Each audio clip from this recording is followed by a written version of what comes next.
importante porque tuvimos la presencia de aproximadamente un poco más de 100 productores a los cuales pues le llegó de una u otra manera la información que estaba generando esa organización social como es Confedepar.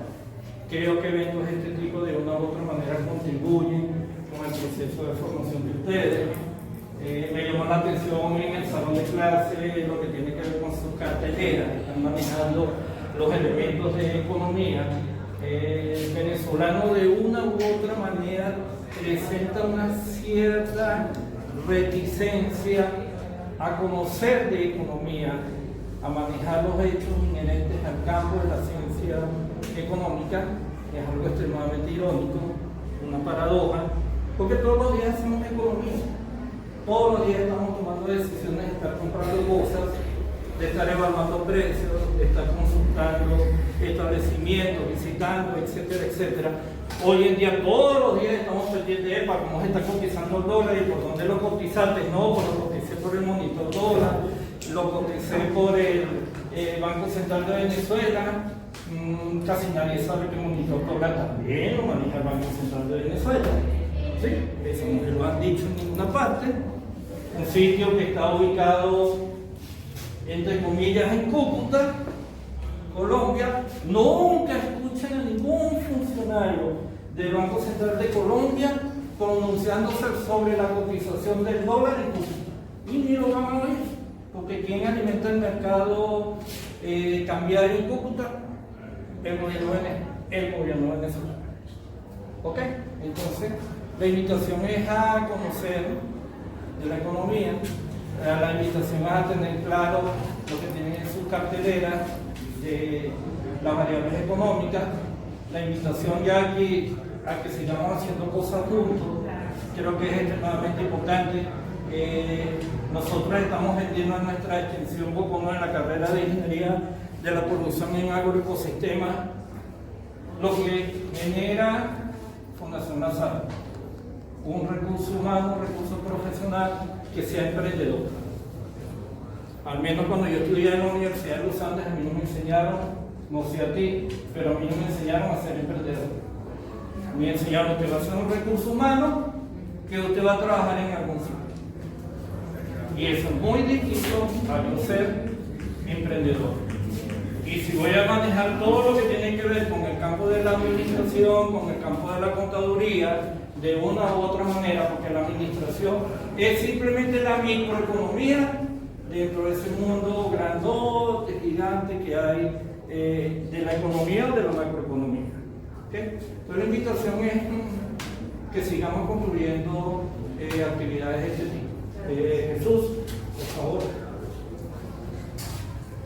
Los compañeros que están por acá, que no les tape aquí la columna, no sé, que se ubiquen. Yo preparé este trabajo en función de la invitación que me hizo Jacqueline, porque cuido mucho quién es la persona o el grupo de personas que me va a escuchar. No voy a tener un grupo de personas especializadas.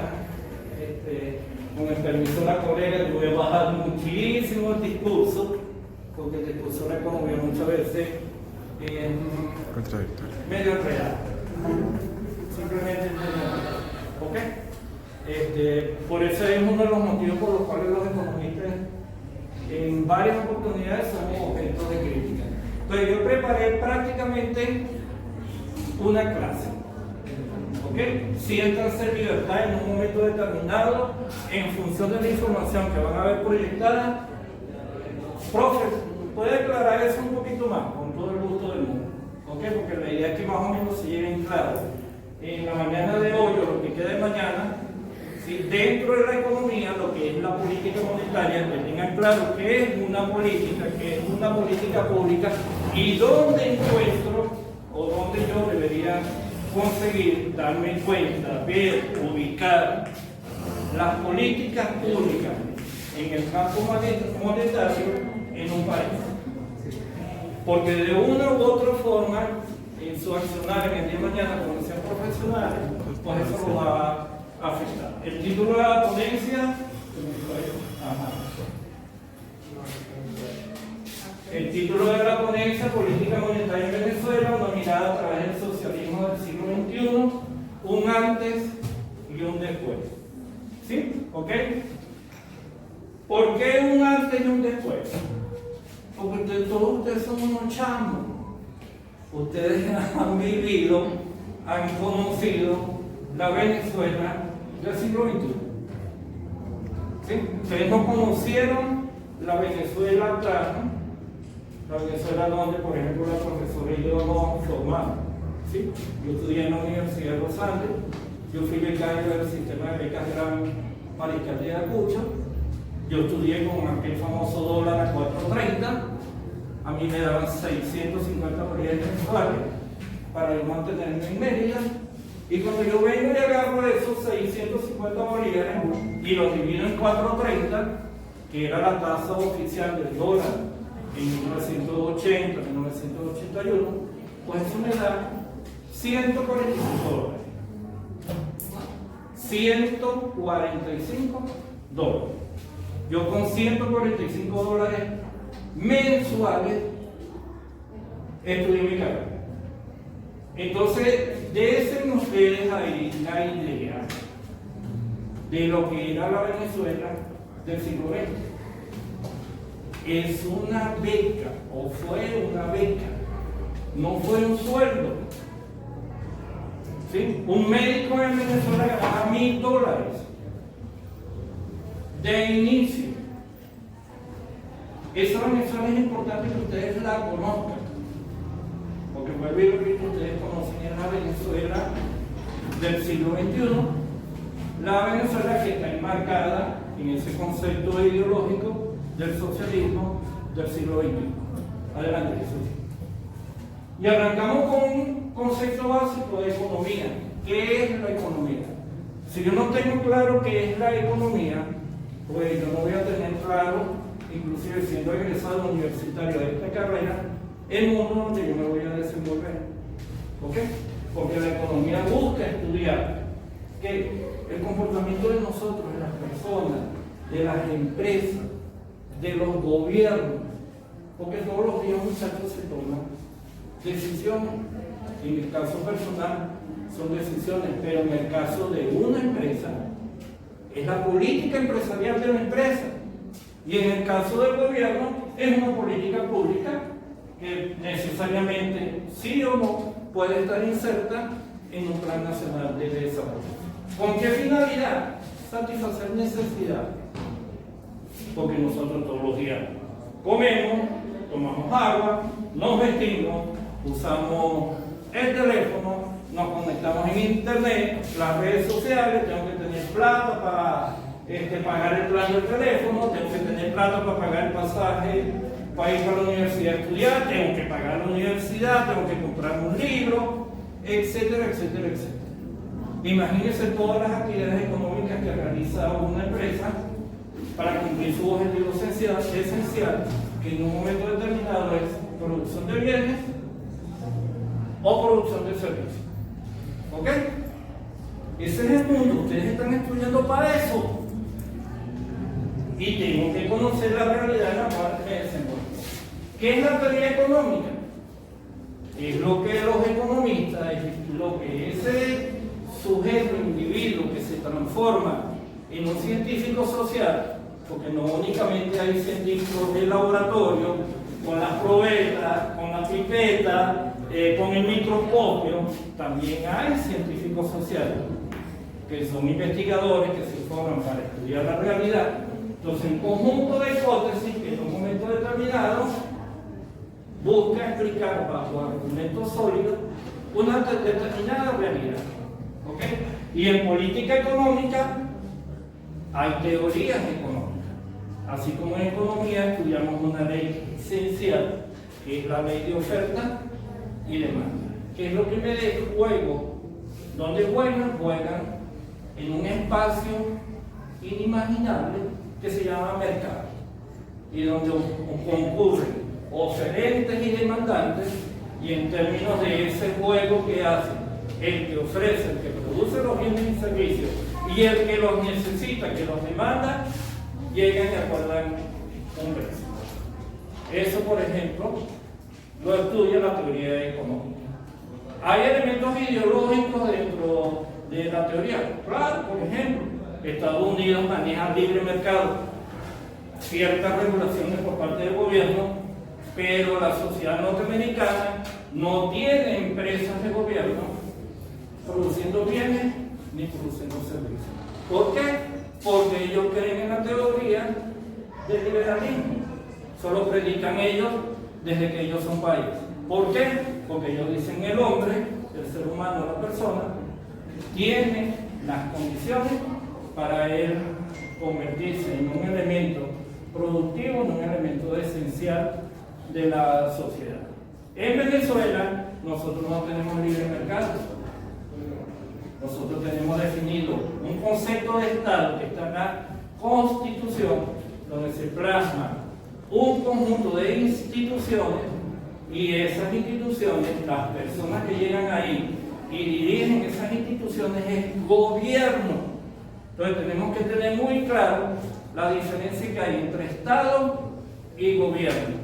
Y profe, cuando nosotros vamos a las elecciones y votamos, ¿qué escogemos? ¿Estado? No, el Estado está en la Constitución. Nosotros elegimos gobernantes. Y si ese gobernante viene con un elemento ideológico, entonces yo tengo que conocer y tengo que prepararme para ese elemento ideológico que me está ofreciendo, que me está ofertando el tipo, y que se cristaliza cuando tiene la mayoría de votos. Entonces, esas cosas son importantes que ustedes las conozcan para que ustedes puedan decodificar el discurso que tienen los políticos. Y si ustedes escuchan un político y que no habla de cuál es su propuesta de política económica para manejar una determinada realidad, pues simplemente ese tipo ni es de idea de que un político. ¿Sí? Adelante. Problema económico puede definirse en términos de esfuerzo, los esfuerzos del día a día que realiza el hombre, debidamente organizado o no en empresa, que realiza un gobierno, que le toca administrar un Estado, ¿sí? Porque todo el tiempo los recursos son escasos, eso lo deben estar ustedes escuchando de una manera constante, ¿ok? Para satisfacer necesidades, y las necesidades, vuelvo y repito, son de todo tipo. Y un indicador económico es una variable, eso que ustedes tienen en la cartelera, cuando nosotros oímos y escuchamos el valor del precio del petróleo hoy en día es $55. Marcador, el Texas West, ¿sí? O el Brent, que es el marcador de los ingresos. También está el saudí o el saudita, que es el de Arabia Saudita. Esos son tipos de indicadores. Profe, la canasta alimentaria, por supuesto, la canasta alimentaria es un indicador económico en un momento determinado. El precio de la gasolina que estableció el gobierno, por supuesto, es un indicador. Y la creación de un indicador a través del gasoil, porque nosotros el gasoil no lo cobramos. Tenemos un país con un gobierno administrando un Estado que increíblemente regalaba el gasoil. ¿Ok? Entonces, esos son ejemplos de indicadores económicos. Adelante, Jesús. ¿Qué es política monetaria? Que lo asomó muy bien mi colega. El conjunto de estrategias, definiciones, lineamientos que establece alguien. ¿Quién es ese alguien? El Banco Central. En el caso de Venezuela, el Banco Central de Venezuela. ¿Dónde están esas funciones, esas atribuciones? En la Constitución de la República Bolivariana de Venezuela. Nos echamos una paseadita por ahí y ahí vemos las funciones que tiene el Banco Central de Venezuela. Profe, ¿qué es? Y disculpen el término, porque ustedes hablan así, que es muy ladilla la esa Constitución, profe, porque resulta ser que es un libro muy grande y tiene 360 y pico de artículos. Como les encanta conectarse en Internet, hacemos buen uso del Internet, abrimos la página del Banco Central de Venezuela y en el primer link tiene una barra de conceptos, ahí dice quiénes somos. Y ahí les señalo a ustedes que es el Banco Central de Venezuela, que es el ente responsable de llevar todo lo que tiene que ver con la política monetaria. ¿Qué hace la política monetaria? Maneja lo que tiene que ver con las tasas de interés. Profe, pero nosotros ya no oímos hablar de tasas de interés. ¿Cierto? ¿Por qué? Porque perdimos la capacidad de ahorro. Ya nosotros nos ahorramos. ¿Ok? Antes nosotros ahorrábamos en la institución bancaria del voto de uno, donde uno quería, para Jesús, ¿sabes que Banesco tiene plazo fijo y la tasa de interés es mejor que la del Banco de Venezuela? Caramba, Leonardo, voy a ir a ver y averiguo. Cónchale, Leo, tú sabes que, no sé, el Banco Mercantil está ofreciendo papeles comerciales y la tasa de interés o de rendimiento es tanta. Me siento, analizo la tasa de interés, el monto mínimo de inversión, el plazo, hago uso de las herramientas que me están dando en clase, que yo estoy diciendo por invierno. Hoy lamentablemente no invertimos. ¿Cuándo invertiremos? Cuando se normalice esa situación de la economía. ¿Y eso es cuándo, profe? Incertidumbre. ¿Sí? ¿Ok? Su objetivo final, preservar el poder adquisitivo de la moneda. Entonces, profe, preservar el poder adquisitivo de la moneda es que el valor de la moneda sea estable. Profe, pero ya un momentito. Como que sea estable. O sea, si es estable, usted me está diciendo que el dólar no esté subiendo de precio. Entonces, en Venezuela, cada una de ustedes, que tiene un promedio de edad de 20 años, sí, estamos en el 2022, eso no lo conoce.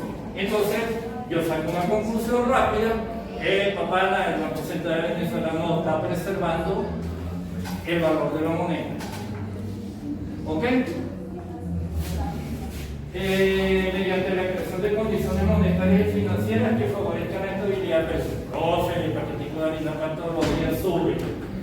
Cerramos el año pasado con un valor del paquete de harina pan en 4 bolívares y algo. Yo concluyo la canasta alimentaria boconesa, un indicador. El que quiera verlo me sigue, @actualidad económica Venezuela en Instagram. Ahí publico cada 15 días el valor de la misma. Es un medidor de precio, es un medidor de inflación, es un medidor que me ofrece ver cuál es la pérdida de poder adquisitivo que tiene el dólar. ¿Ok?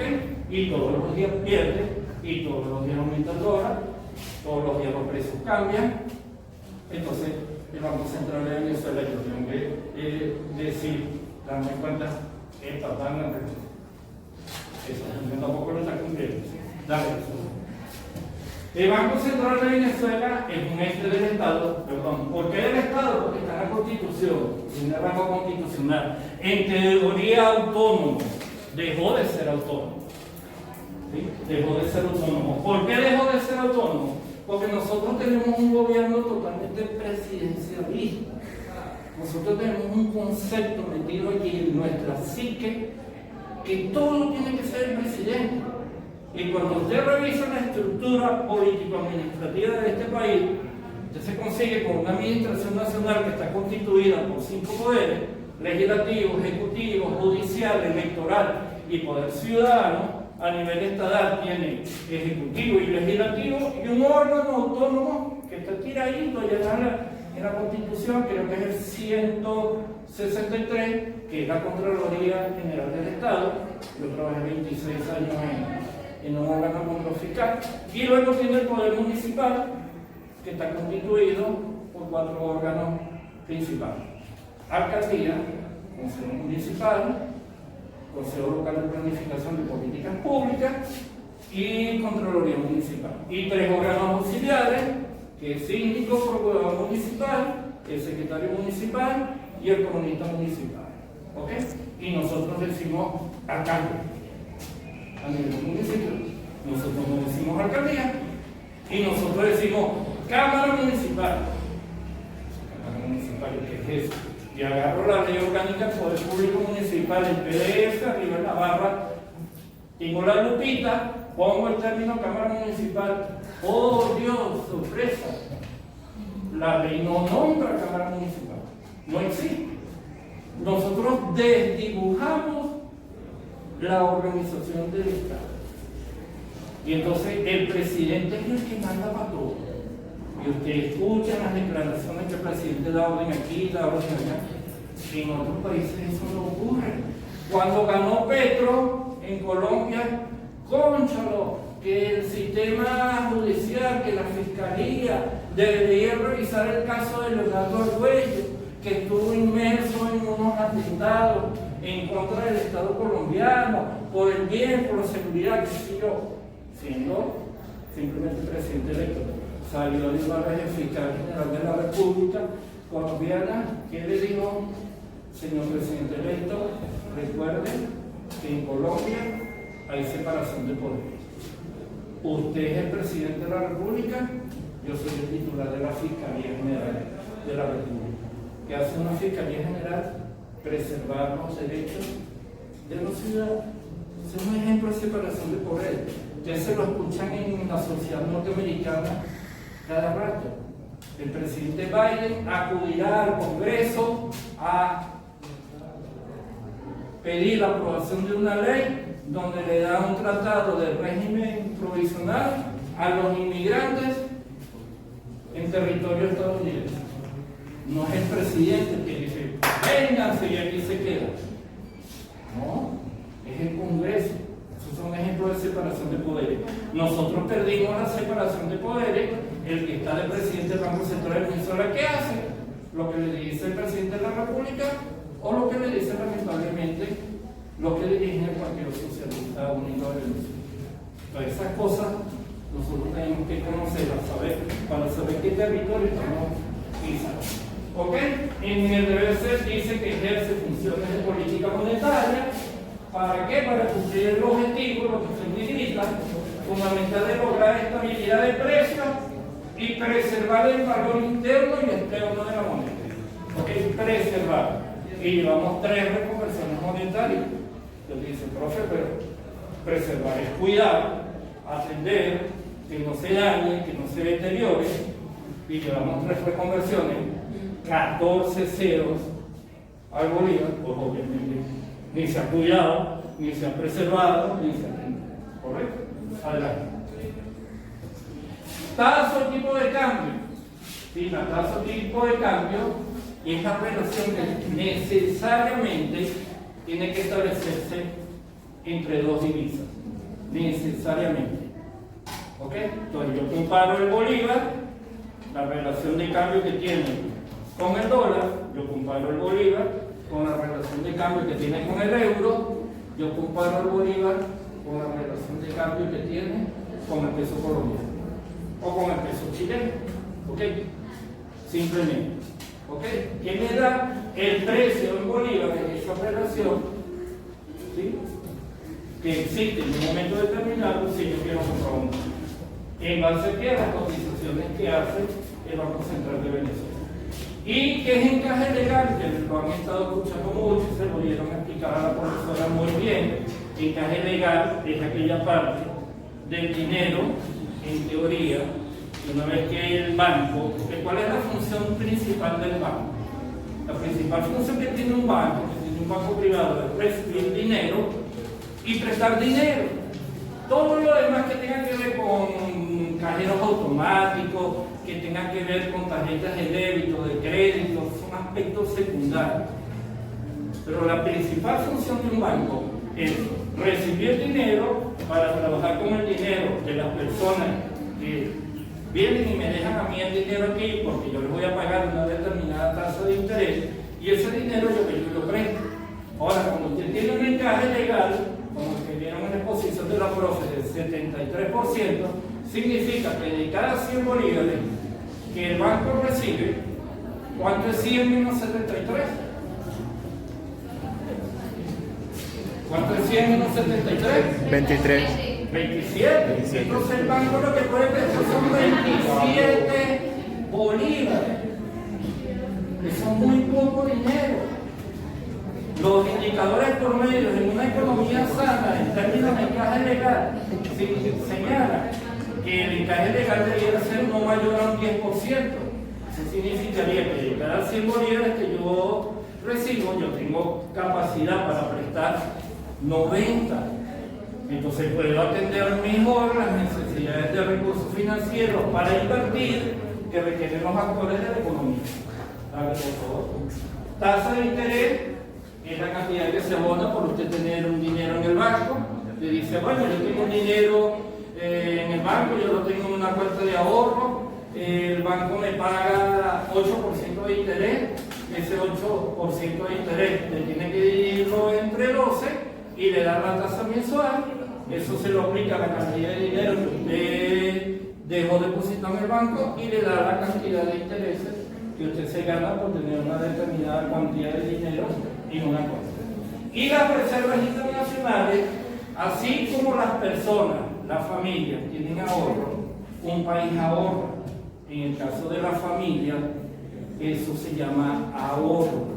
En el caso de un país, desde el punto de vista macroeconómico, se llama reservas internacionales, que son depósitos en moneda extranjera, pueden ser dólares, pueden ser pesos colombianos, pueden ser euros, pueden ser libras esterlinas, pueden ser yuanes, ¿sí? Pueden ser derechos especiales de giro, que es una forma especial de preservación de la moneda que tiene el Fondo Monetario Internacional. Puede ser oro, lingotes de oro, como la discusión que han estado escuchando en los medios de comunicación del oro que tiene el país en Londres, ¿sí?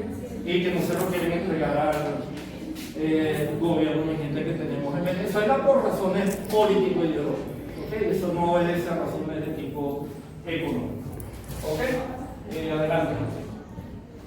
Ok.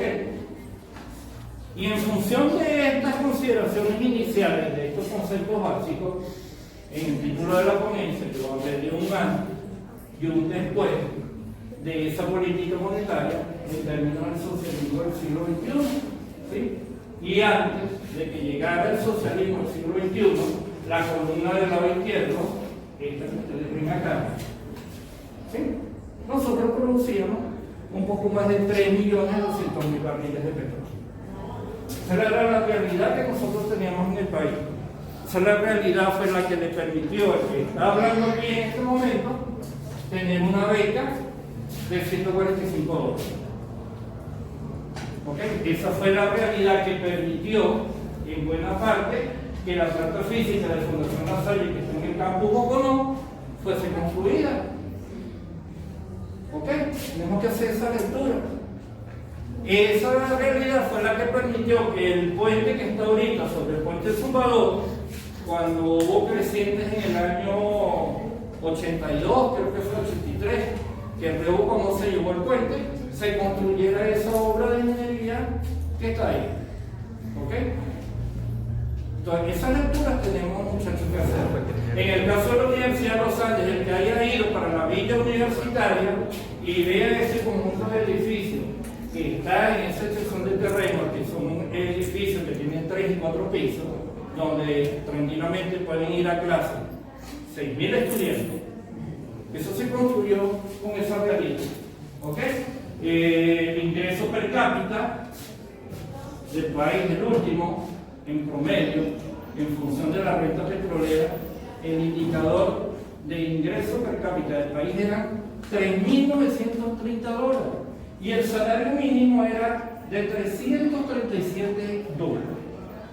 Ese es el país que ustedes no conocen, es el país al cual ustedes no le han hablado. Y éramos aproximadamente, cuando cerramos el siglo XX, unos 10 millones, 11 millones de habitantes. ¿Sí? Un país con unas condiciones, en base a la ponencia de la primera profesora, que reunía unas condiciones para convertirse en un país de primer mundo. De hecho, teníamos indicadores que nos señalaban que nosotros teníamos, como que decimos, para votar. Adelante. ¿Ok? ¿Qué tenemos en el 2022? Incertidumbre versus esperanza. Nosotros arrancamos este año con eso. ¿Y por qué esperanza? Porque resulta ser que en la segunda parte del año pasado, el gobierno se quedó quieto, porque se quedó sin plata, no podía hacer más nada, dejó que la economía caminara sola, teníamos un salario mínimo de $2, 7 bolívares. Después la devaluación de la tercera, que entró en vigencia el 1 de octubre del año pasado. Y con $2, ¿sí? El país estaba caminando de salario mínimo. En el sector En el sector privado ya las remuneraciones mínimas estaban por el orden de $70. Yo conozco chamos que trabajan aquí en una panadería y el año pasado estaban ganando por limpiar la mesa, por recoger, por atender al cliente, $100 para.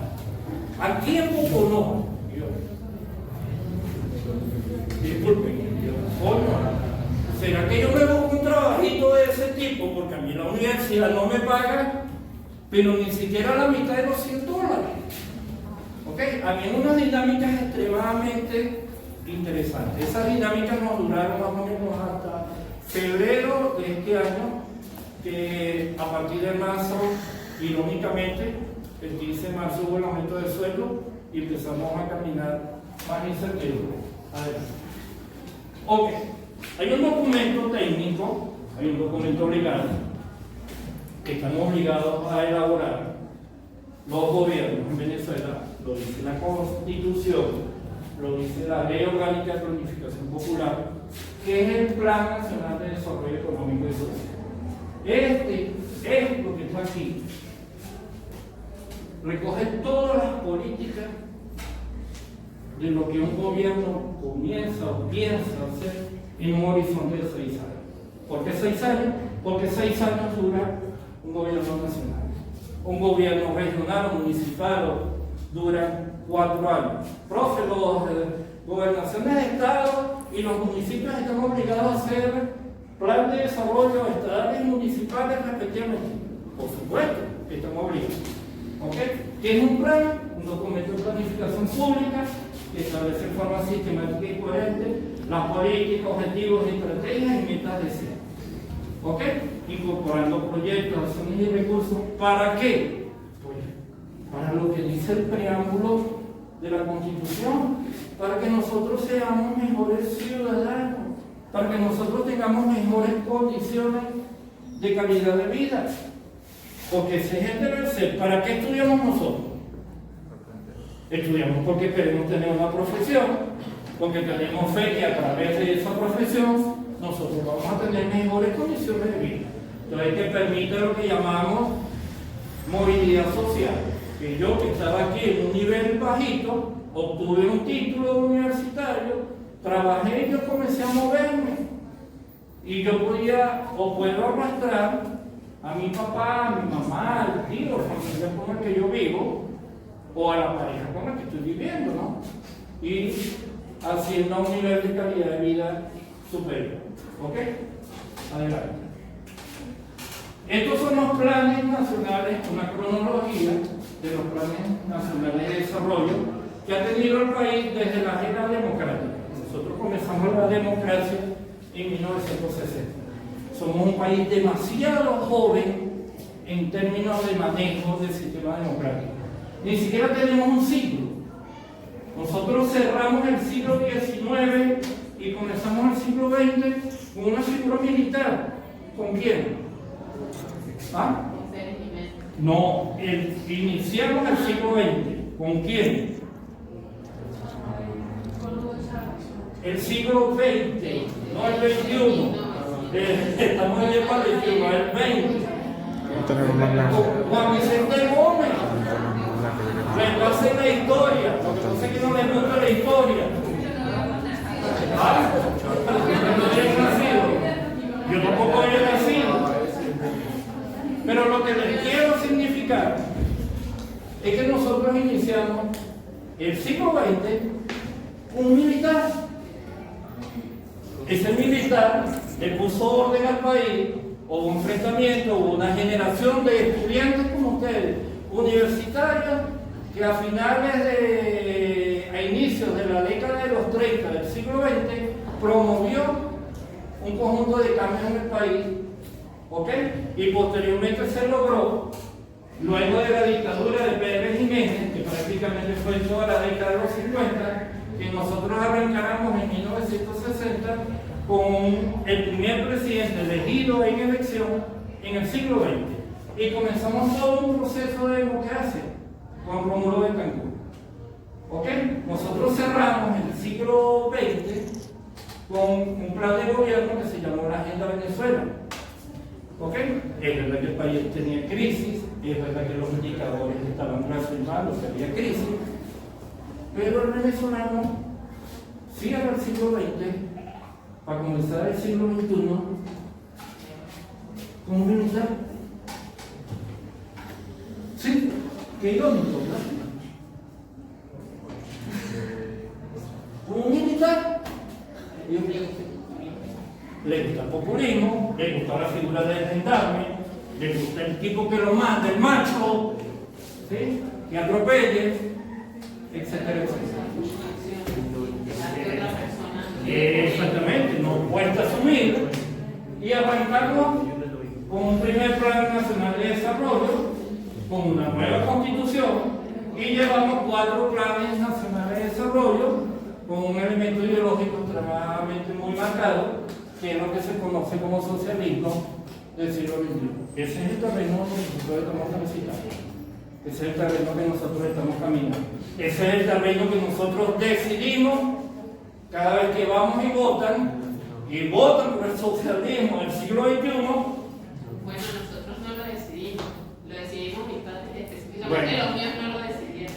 Bueno, tristemente nosotros. pero ¿cuál es la idea? La idea es que nosotros nos quitemos las gringolas, la idea es que nosotros nos quitemos esos lentes que no nos dejan ver realmente la realidad y la invertimos.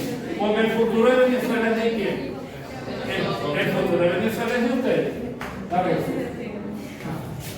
¿Qué dice el primer Plan Nacional de Desarrollo Económico y Social 2001-2007? ¿Qué dice en términos de qué? ¿Qué dice, por favor? ¿Qué dice en términos de qué? De lo que nos estamos ocupando en la mañana de hoy, de política económica. Porque el Plan Nacional de Desarrollo, ese plan tiene 335 páginas. Imagínense todo lo que dice ese primer Plan Nacional.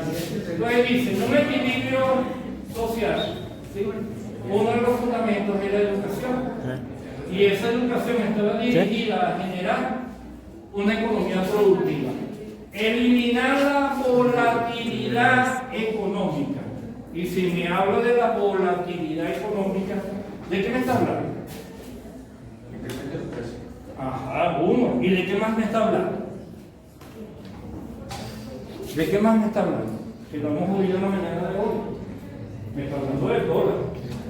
Correcto, porque las variaciones en el dólar me generan distorsión en la economía. ¿Qué me decía? De estrategia, estabilizar el tipo de cambio, garantizar la seguridad jurídica y una legislación estable. Y aprobamos una legislación que estableció que yo podía expropiar, que yo podía quitarle a la gente edificios, apartamentos, terrenos, ¿sí? Que yo podía quitarle empresas, ¿sí? Como por ejemplo lo fue Agroisleña. Entonces yo empecé a golpear el aparato productivo del país. ¿Ok? Eso estableció el primer Plan Nacional de Desarrollo. La virtud.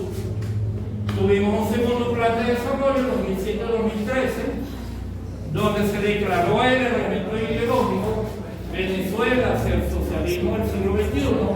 El primero no tenía eslogan.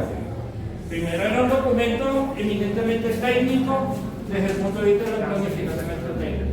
Pero el segundo incluye un elemento ideológico y me habla en su punto número 2, suprema felicidad social. Y uno leyó aquello cuando salió el plan y uno dice, ¿con qué me como yo esto de la suprema felicidad social? Y entonces estableció un modelo productivo que le colocó apellido y lo llamó socialista. ¿Ok? Con una estrategia de desarrollar el nuevo productivo endógeno.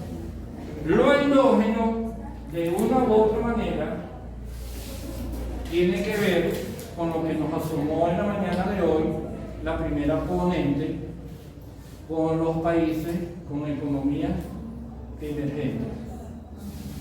Pero esa emergencia en términos de la economía, esa emergencia en salir, en brotar, cuando escuchamos la palabra endógeno, está fundamentado en los recursos internos de todo tipo que debe tener el país. Ok, tú vas a transitar una senda de un nuevo modelo productivo con base en las consideraciones en los recursos internos que tú tienes. Y la cosa no era mala idea. ¿Ok? Pero siguió implementando el tema de las expropiaciones. Entonces las iniciativas económicas que tuvieron éxito, como por ejemplo aquí en Boconó, la finca de los Gallanes, que era una finca modelo en términos de producción de café. Bueno, pero de manteca, ¿no?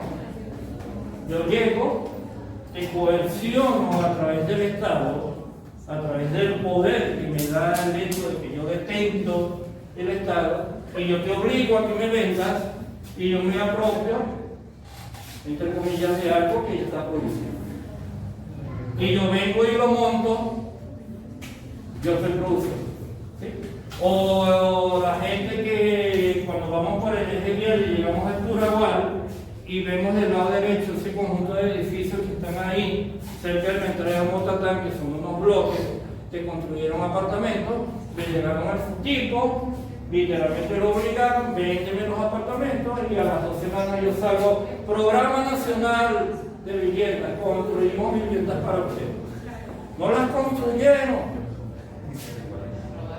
literalmente las robaron, se las quitaron a iniciativas privadas para yo hacer el simulacro de que yo las hice y que yo las construí.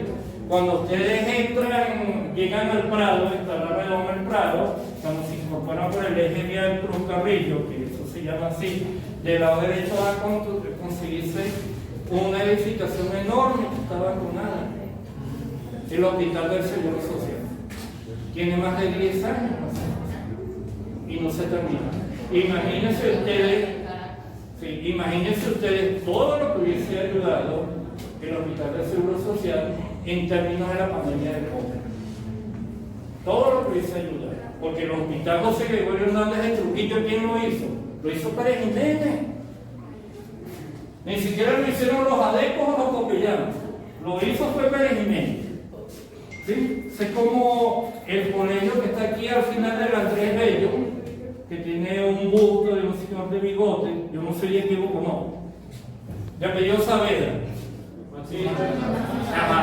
Esa edificación de ese colegio tipo de 2 plantas, usted lo consigue en Betijoque, en mi pueblo, usted lo consigue en Valera, usted lo consigue en Carache, usted lo consigue en Timote, usted lo consigue en la Mesa de Nujaque, porque fue un proyecto nacional de construcción de plantas educativas que ejecutó Pérez Jiménez. ¿Sí? El hospital de Valera, el hospital central de Valera, ¿quién lo hizo? Lo hizo Pérez Jiménez. Y el hospital del Seguro Social en la Beatriz, ¿quién lo hizo? Lo hizo CAP 1, Carlos Andrés Férez. ¿Ok? Entonces eso nos da luz. ¿Sí? ¿Ok? ¿Con qué políticas públicas buscaron fundamentar el nuevo modelo productivo endógeno? A través de los fondos soberanos, a través de empresas socialistas. Entonces ustedes escucharon hablar de las fulanas empresas socialistas, y empresas socialistas para arriba y empresas socialistas para abajo. Desde el punto de vista legal, ustedes son estudiantes de administración, ustedes eso lo conocen mejor que yo. Ustedes saben que en este país existen solamente 2 vías legales para conformar empresas. Las que dice el Código de Comercio, sí o no, que habla de firmas personales, de sociedades y habla de compañías con ciertas variables. ¿Ok? ¿Y cuál es la otra forma de constituir empresas en este país? Cooperativa. La ley de cooperativa. Más nada. Profe, entonces no hay una ley que diga que yo constituí una empresa de producción socialista. No. ¿Y entonces qué es eso? Discurso ideológico. ¿Ok? Tengo que saber dónde estoy parado. Profe, entonces eso que está allá arriba en los pantanos, que dice que las empresas de productora social de gas, eso no es ninguna empresa, eso es un parapeto. Y las empresas que están en el eje vial en Trujillo, profe, porque cuando voy llegando del lado derecho y antes de llegar a Turagual, ahí está Emastru, que tiene camiones volteos abandonados, está bastante avanzado. Ustedes buscan el registro de comercio de Emastru. Sí, ¿y qué? Una compañía anónima. ¿Sí? Y una compañía anónima, si nos llevamos el concepto de compañía anónima Para la parte ideológica es una empresa capitalista, ¿sí? Ajá, y pues, si usted dice que es una empresa de producción social, ¿cómo es la vaina entonces? ¿Cómo es la cosa? Y usted sigue, agarra el eje vial y pasa Macro, ahí está la pasarela, y del lado derecho, antes de llegar a la estación de servicio, usted se consigue en Control, empresa de construcción del Estado Trujillo. Empresa socialista, dice la vaina. Compañía anónima. ¿Quién es el accionario principal? La gobernación del Estado. Entonces esas cosas tenemos que manejarlas, tenemos que conocerlas. Dale, supongo. El plan 2013-2019 se llamó Segundo Plan Socialista, 5 grandes objetivos. En el tercer objetivo dice convertir a Venezuela en un país potencia, político, económico y social. Y empezamos a escuchar de los dirigentes políticos, de los gobernantes, Trujillo potencia, Boco no potencia, Betijoche potencia, y Maya con la potencia para arriba abajo. ¿Correcto? ¿Qué buscaba? Acelerar el cambio del sistema económico del modelo rentista, petrolero, capitalista, ¿sí? Estado, al modelo económico productivo socialista. Ok, pero te planteas acelerar un cambio, escúcheme allá, por favor, escúcheme atrás, por favor, te planteas un cambio del modelo del rentista petrolero. Si me habla del modelo rentista petrolero, profe, usted me está hablando de la industria petrolera. Sí, yo le estoy hablando del conjunto de empresas que forman parte de esa macroempresa, que es un holding petrolero, que se llama PDVSA, que es la que daba el dinero para que este país funcionara. PDVSA en el 2030, en el 2012, perdón, alimentaba, generaba 60 millardos de dólares anuales para que el país contara con recursos, para que el país funcionara. 60 millardos de dólares. Eso le da un promedio de 5 millardos de dólares mensuales. ¿Okay? Yo le invito a que revise la página del CENIAT, yo le invito a que vean los Twitter del señor David Cabello, que es el presidente del CENIAT. El tipo le gusta escribir. Y el tipo todos los meses saca la estadística de los ingresos que recibe el país, de los ingresos que el país recauda. Tanto por impuestos sobre la renta, tanto del impuesto de valor agregado, tanto por aranceles, tanto por otros impuestos. Usted sume eso, él los da en bolívares y los da en petro. Usted agarra la estadística, la publica el Banco Central de Venezuela del valor del dólar, agarra el cierre de mes, divide ese monto de bolívares entre la tasa de cambio del 30 del cierre de mes y usted obtiene los dólares. La proyección que llevamos este año, que estamos haciendo, es que en un escenario extremadamente positivo, el país recaude 6 millardos de dólares. Y 6 millardos de dólares es el 10% de lo que recaudaba el país en el 2000. Entonces entendemos por qué no hay plata. No hay plata porque, chamo, acabaste con la industria petrolera, acabaste con la gallina de los huevos de oro. Entonces, acabaste con la gallina de los huevos de oro, ¿cómo vas a hacer el cambio de modelo de renta petrolera? Y si acabaste con lo que generaba dólares, entonces, ¿cómo vas a estabilizar el signo monetario? ¿Cómo vas a tener mejores reservas monetarias? Y es imposible que lo tengas. Dale. Y el último plan de la nación, que estamos aquí en la mitad, 2022, igualito, es una copia textual del anterior y sigue manteniendo el modelo de sustitución de renta petrolera. ¿Ok? Y como ahora tenemos sanciones y ahora no podemos vender libremente el petróleo, entonces entra de contrabando los buques iraníes cuando llegan y traen la gasolina para que el país no se pueda terminar de paralizar.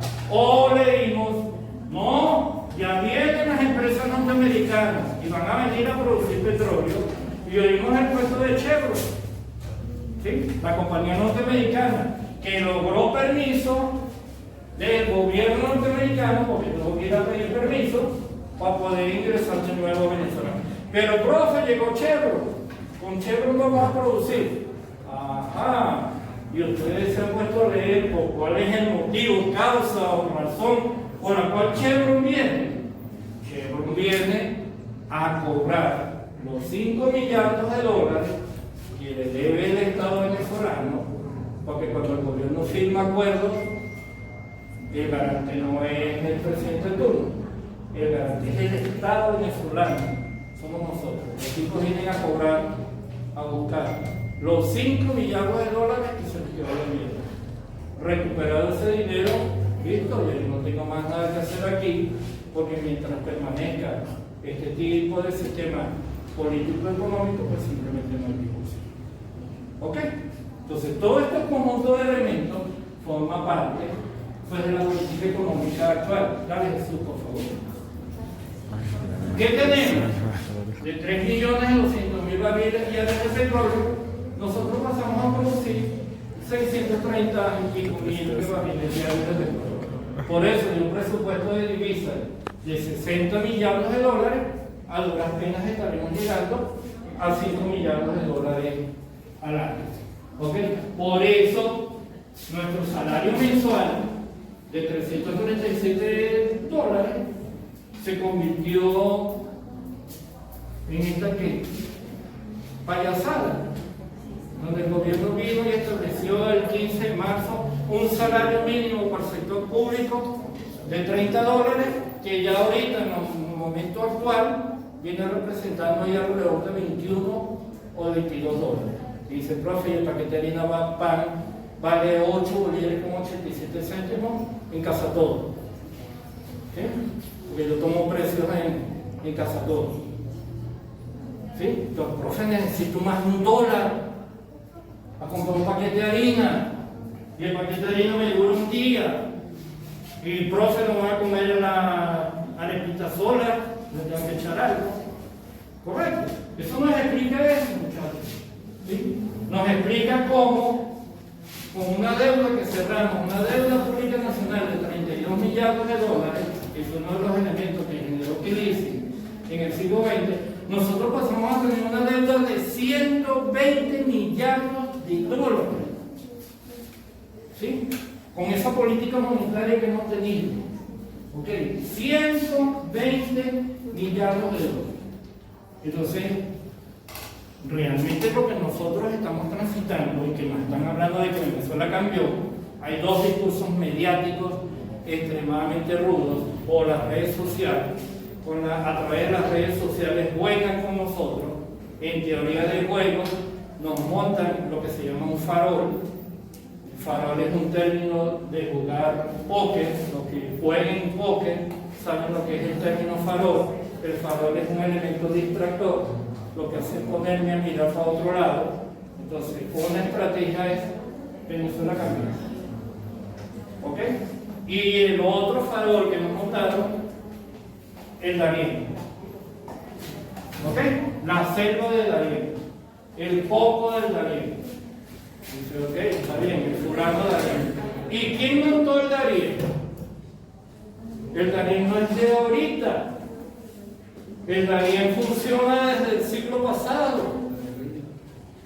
El Darién era la vía de escape de los cubanos que huían del régimen castrista, de Fidel Castro, con poblaciones, con haitianos, y con locales de esas islas del Caribe, viajaban hasta la península de la Guajira colombiana, negociaban con los paramilitares que hay en esa región y establecieron mecanismos de ingreso a Panamá por la selva del Darién para transitar por toda la América Central para llegar a Estados Unidos. ¿Sí? Entonces ahorita escuchamos videos de personas que hablan del Darién para arriba y para abajo, mujeres con aquellos elementos dramáticos del fenómeno del Darién, que pobrecitos los venezolanos que transitan por el Darién, que se mueren mujeres, que ven un cocodrilo comiéndose a personas, etcétera, etcétera. Todo eso es un elemento distractor, ¿ok?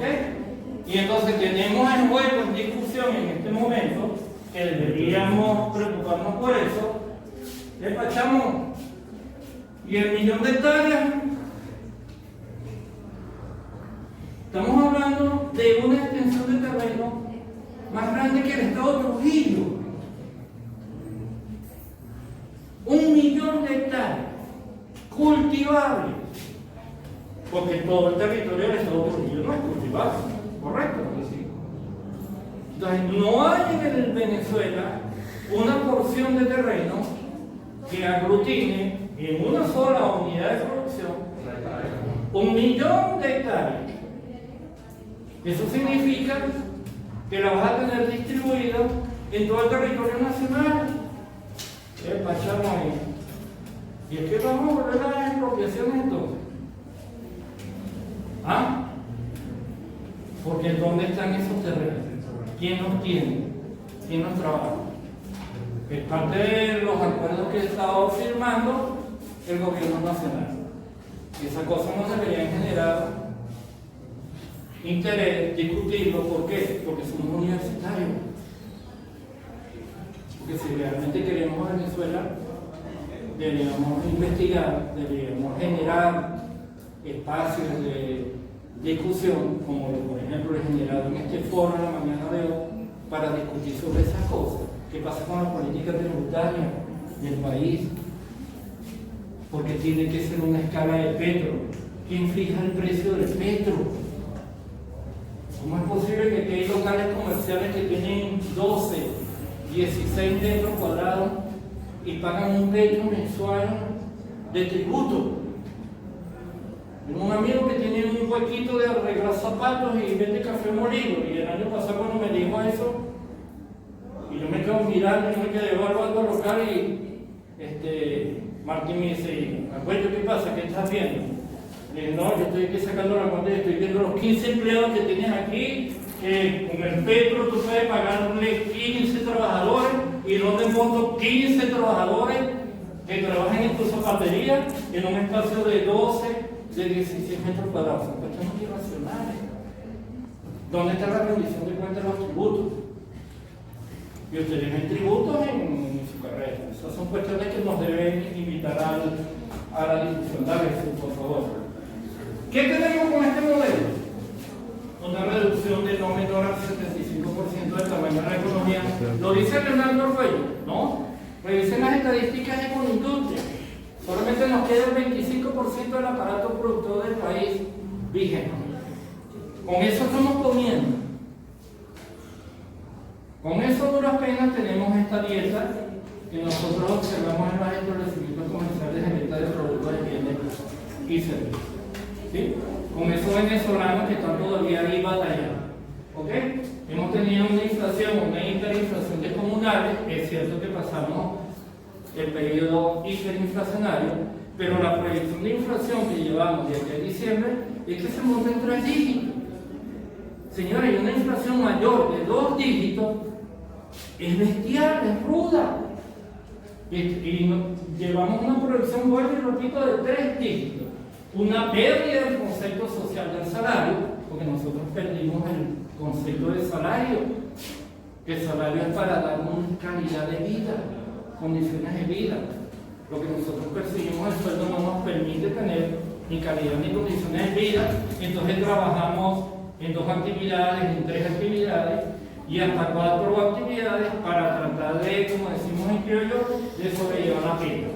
¿Sí? Tenemos una reducción drástica de los ingresos del país por la pésima gestión de la industria petrolera, ¿sí? Y de lo derivado de lo anterior, tenemos una reducción de presupuestos que nos permite cubrir gastos de inversión y funcionamiento del país. Por eso vemos que los servicios públicos no funcionan. ¿Sí? Por eso vemos unos trabajos de arreglo de las calles que ustedes ven que va a dar cosas así como de tortura. ¿Correcto? ¿Okay? Y si la calle está cerrada 15 días, un mes, ¿cuál es el problema? Estamos en eso. ¿Sí? ¿Cuál es el problema? ¿Ok? ¿Qué tenemos? 3 reconversiones monetarias en 22 años. 3 ceros que perdimos en la primera. 5 ceros en la segunda y 6 ceros en la tercera. Hemos perdido 14 ceros. Entonces ustedes son estudiantes de administración, ¿sí? Y en estos días tenemos una discusión, no sé si saben, que hubo elecciones en La Paca y escogieron una nueva junta directiva. Y fueron y votaron, yo saqué la cuenta, el 9% de los socios de La Paca. ¿Cómo la cosa? No, votaron 9%. Y el resto hizo 1.700 y pico socios. Y una plancha era afín a la oposición y la otra plancha era afín al gobierno. ¿Ok? La plancha afín del gobierno sacó 16 votos y la otra plancha sacó 160 votos. Entonces uno dice, bueno, pero ¿cómo no iban a votar si ahí estaba metida la política partidista? Dice, bueno, es verdad, tienes razón, como yo te digo que no es cierto. Si Data Análisis, Mega Análisis, Datincom están diciendo que el gobierno tiene un 75, un 80% de rechazo, pero igualito lo tienen los dirigentes políticos de la oposición. Entonces no creo en nadie y por eso no, la gente no va a votar. Ok, perfecto. Chamo, pero yo soy productor de café y yo soy socio. Yo tengo acciones y una acción no es un valor mercantil. Entonces yo no voy a ir a pelear o a defender o a reconocer mis acciones en esa empresa que forman parte de mi patrimonio. ¿Cómo queda eso? O sea, todo lo dejo en términos de la político partidismo. Contra, no sé, yo creo que ahí faltaron, ¿no? Ahí faltaron. ¿Dale? ¿Dónde dejamos el éxodo, la diáspora? Más de 6 millones de venezolanos que están en el exterior trabajando. En estos días me conseguí un estudio, una empresa internacional que midió el impacto del trabajo de venezolanos en distintos países a nivel mundial. Y cuando yo vi la cifra de lo que contribuyen con la economía de esos países, me quedé con venezolanos en el exterior están generando no menos de 65 millardos de dólares en los países donde están residenciando. 65 millardos de dólares. De los venezolanos que se miran mintiendo. Se miran venezolanos de todo tipo. Se fue gente extremadamente muy bien preparada. Se fue gente que fue la primera que se fue, que tenía capital. Y también se ha ido, si hablamos en términos de marxismo, el lumpen. ¿Qué es el lumpen? Los malandritos, ¿no? El tren de Aragua y compañía, ¿no? Ok, todo eso. Eso es verdad. Pero ustedes saben que son 65 millardos de dólares que en un año generan venezolanos que trabajan en distintas empresas en el mundo. ¿Y ustedes creen que esos venezolanos que han tenido éxito fuera de Venezuela se van a venir? ¿Ah? No, y que se vengan. No tiene sentido. Derivado de esto, nosotros perdimos lo que dijo el censo del 2001 y el 2010, nosotros perdimos un bono demográfico. ¿Sí? Ustedes que están aquí, ¿sí? Y adultos jóvenes, más o menos contemporáneos con ustedes, son los que quedan del bono demográfico. ¿Sí? Teníamos una fuerza de trabajo alrededor del 2010, significada en no menos de 6 millones de personas de población económicamente activa. No necesitamos recursos humanos para que el país fuera una economía independiente, fuera una economía desarrollada. Lo principal que es tener recursos humanos, nosotros lo teníamos y eso lo perdimos. Y si perdimos la juventud, ¿qué nos pasa? Que nos volvemos un país viejo y nosotros no tenemos una estructura político-económica y social para atender personas de tercera edad. No la tenemos, no estamos preparados, porque nunca nos hemos preparado para eso. porque éramos un país muy joven. ¿Sí? Los chilenos son aproximadamente 16 millones de personas. Y la pirámide etaria de la población chilena es mayoritariamente mayor de 50 años. Pero ellos tienen toda una estructura para tener ese grupo de, pues el sector de la población. Nosotros no la tenemos. Hemos sido sujetos de aplicación de medidas de control político y social a raíz del COVID, como fue el plan Universidad Quédate en Casa, ¿sí? Donde pasamos a tener clases por internet, en un país que no tiene una buena red de internet, en un país que derivado de la condición económica, nuestros estudiantes no tienen cómo comprar un aceptable servicio de internet en sus casas, tener computadora o tener una buena tablet, ¿sí? Entonces vemos a un muchacho a través de un telefonito, Dios Santo Todopoderoso, echándole un camión para estudiar. ¿Sí? A mí cuando empezamos este periodo especial, me dijeron, no, esa es mi presencial. Yo, ajá, sí, yo doy 3 materias, este periodo especial di 3 materias de matemáticas y estadísticas, ¿sí? Con diseños de experimentos, eso a distancia, y sociología, todavía sociología. Leo, ¿y cómo vas a dar clases? ¿De pago me estás preguntando? Sí. Presencial. Mis clases con mis muchachos presencial. Cónchale, que esto, lo otro, que va a estar cerrado. Sí, tranquilo, no importa, ya me conseguí un pizarrón, ya fui a hablar con Aura en el trapiche los clavos. Aura me presta un espacio allá en las mañanas, yo veo allá a los muchachos, ya me cita, allá yo veo mi clase, y no tengo por qué está saliendo, que me escucha mucha gente por ahí, por Boconesa. Yo no tengo que estar saliendo por Boconesa y diciendo que yo estoy dando clase allá. ¿A quién me interesa? Me interesa a mí, muchachos. ¿Correcto? Tuvimos control social de eso. Y entonces nosotros recibimos estudiantes de primera corte que no saben multiplicar y dividir. ¿Sí? Pero nosotros tenemos que perder 2 semanas en clase enseñándole a los muchachos a multiplicar y dividir. Y yo hago lo que le hizo mi maestra Marcelina conmigo cuando yo escribía la otra vez, que lo escribía pegado, no le ponía el acento. Entonces me pusieron planas. Y entonces ríase, yo mando a hacer planas de la tabla de multiplicar. Porque si tú no sabes multiplicar, imagínate cómo superas la aritmética, ¿sí? Y cómo puedes hacer una carrera universitaria en la carrera de ingeniería. ¿Ok? Y tenemos crisis combustibles y en general muchas consecuencias negativas. ¿Ok?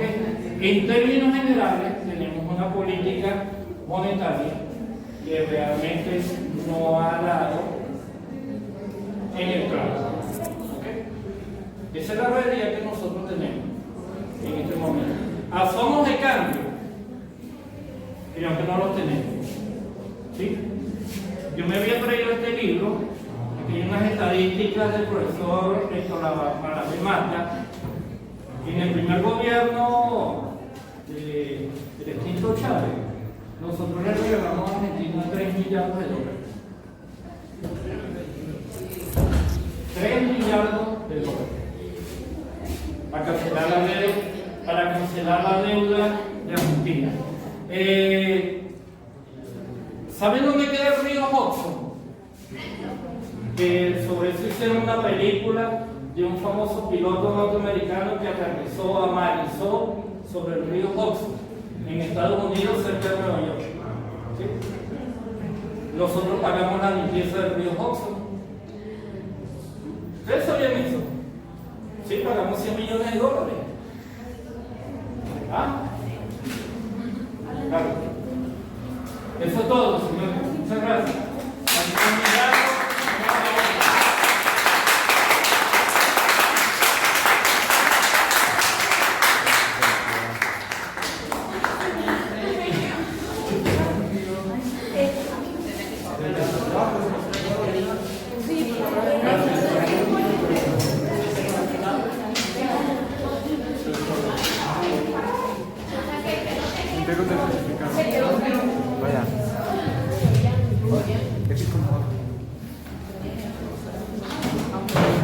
El que quiera la ponencia la pide.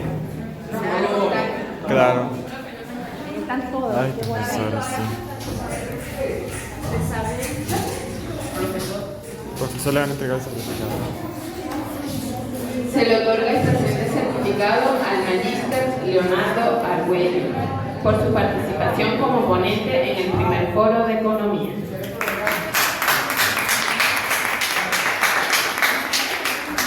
¿Me envió la foto? Con gusto, profe.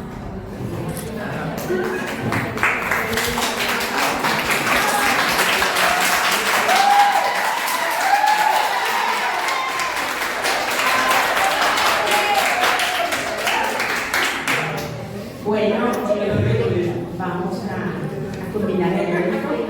No sin antes dar las gracias a los invitados, a los ponentes, la profesora Mari Carmen, la profesora Milagros, el ingeniero Ana Mercedes, Yusmari, las muchachas Lilita, Isabel y Lilita Oriani. A todos ellos, siempre les gracias por haber asistido y haber permitido hacer este día este foro de economía. El objetivo está logrado. Gracias porque sin ustedes esto no se hubiese podido lograr.